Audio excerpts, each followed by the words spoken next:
En aquel tiempo Jesús dijo a sus discípulos: Cuando venga el Consolador, que yo les enviaré a ustedes de parte del Padre, el Espíritu de verdad, que procede del Padre, Él dará testimonio de mí, y ustedes también darán testimonio, pues desde el principio han estado conmigo.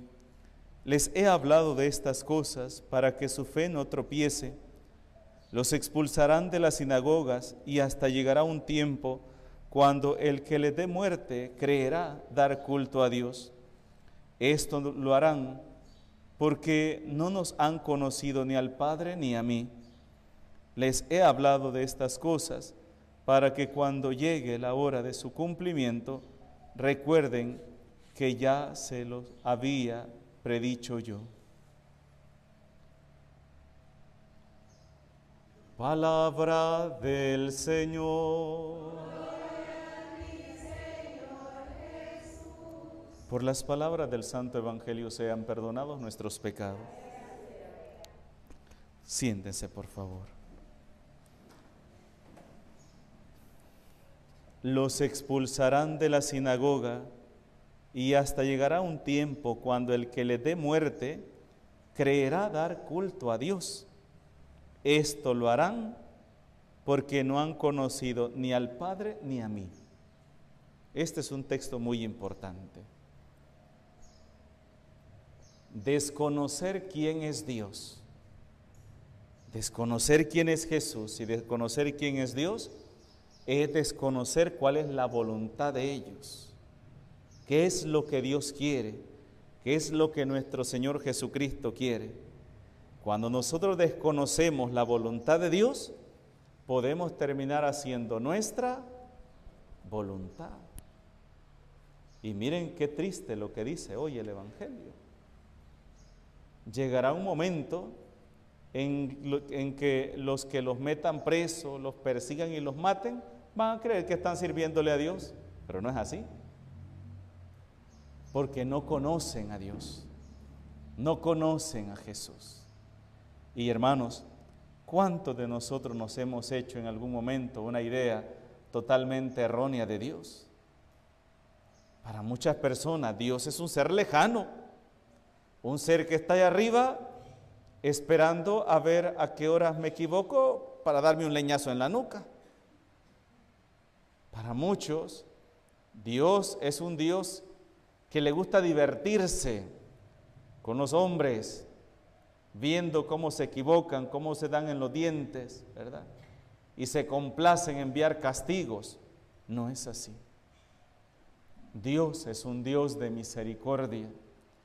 Y el mensaje de Cristo tiene como fundamento la misericordia de Dios para la humanidad, el amor que Dios tiene a cada uno de nosotros, un amor que es tan grande que envió a su único Hijo para que muriera por la humanidad, para que todos nos salváramos.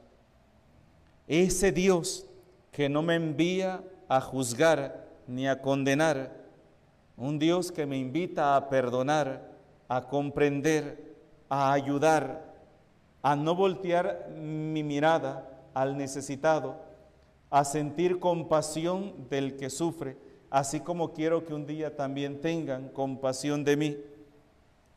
Ese es el Dios de la Biblia. Muchos hablan que el Dios de la Biblia es un Dios sanguinario. No es así. El Dios que la palabra de Dios nos muestra es un Dios que hace y deshace por su pueblo Israel, al que ha elegido, y un pueblo que a pesar de su rebeldía, a pesar de su dureza, Dios sigue siendo fiel a ese pueblo. Y a ese Dios, que el cual muchas veces el pueblo se va a hacer una idea totalmente errónea, Jesús va a hablar en plenitud. Por eso él mismo va a decir en su palabra: yo no he venido a abolir la ley o los profetas, yo he venido a darle cumplimiento, yo he venido a darle plenitud. Yo he venido a revelar quién es verdaderamente Dios y cuál es la voluntad del Padre. ¿Y cuál es? Que nadie se condene, sino que todos se conviertan y vivan. Esa es la voluntad del Padre. La voluntad del Padre no es que alguien perezca, No, porque Dios no se complace en la destrucción del pecador, sino que se arrepienta y viva. Pero muchas veces nosotros nos hacemos una idea totalmente distinta, y esa idea, hermanos, es la que muchas veces prevalece dentro de nuestras comunidades, dentro de la iglesia, donde solamente vivimos para señalar, para condenar, para juzgar, y no nos damos cuenta que esa no es la voluntad de Dios, esa es nuestra voluntad, porque con esa actitud lo que buscamos es destruir la iglesia, destruir la alegría de aquella persona de encontrarse con un Dios que la ama, que la perdona, de un Dios que la comprende y que no la hunde, sino que tiende su mano para levantarla. ¿Cuántos de nosotros hemos servido de obstáculos para las personas? Porque cuántos en un momento de su vida han intentado buscar a Dios con un sincero corazón, y cuántos de nosotros que hemos estado dentro de la iglesia, que ni siquiera hemos seguido un proceso de conversión, hemos sido piedra de tropiezo. Porque hay que decirlo, muchas veces los que estamos dentro de la iglesia y nos creemos buenos, entre comillas, somos los más crueles con los demás, a la hora de tratarlos, a la hora de mirar a aquella persona, a la hora de juzgarlo. ¿Cuántas personas, me he preguntado yo siempre, cuando llegan por primera vez a una comunidad, a una iglesia, se sienten acogidos y sienten que se han encontrado con sus hermanos? Muy pocas personas, porque dentro de la comunidad muchas veces lo que reina es el egoísmo, el individualismo, y no hemos asimilado aquellas palabras de nuestro Señor que nos dicen en la oración universal: Padre, que todos sean uno, como tú y yo somos uno, para que el mundo crea en mí y así todos se salven. Esa es la voluntad de Cristo. Por eso yo siempre he dicho, todo aquel que atenta contra la unidad de la iglesia, todo aquel que anda metiendo división, todo aquel que anda poniendo en mal a unos con otros y buscando la forma cómo desboronar, cómo dividir, cómo destruir, no puede llamarse servidor de Dios. Esa persona le está sirviendo al demonio, porque ¿qué es lo que quiere el demonio? Destruir la iglesia, destruir la unidad, que haya pleitos, que haya egoísmos, que haya división. Eso es lo que quiere el demonio. Pero como el demonio no lo puede hacer por sí mismo, entonces se sirve de nosotros para que seamos nosotros, con nuestros egoísmos, con nuestras rivalidades, con nuestras envidias, que llevemos a cabo la obra del demonio. Por eso en Mateo 25 dice que unos serán puestos a su izquierda, y entonces el Señor dirá a los de su izquierda: apártense de mí, malditos, vayan al fuego eterno que ha sido preparado para el diablo y para sus ángeles.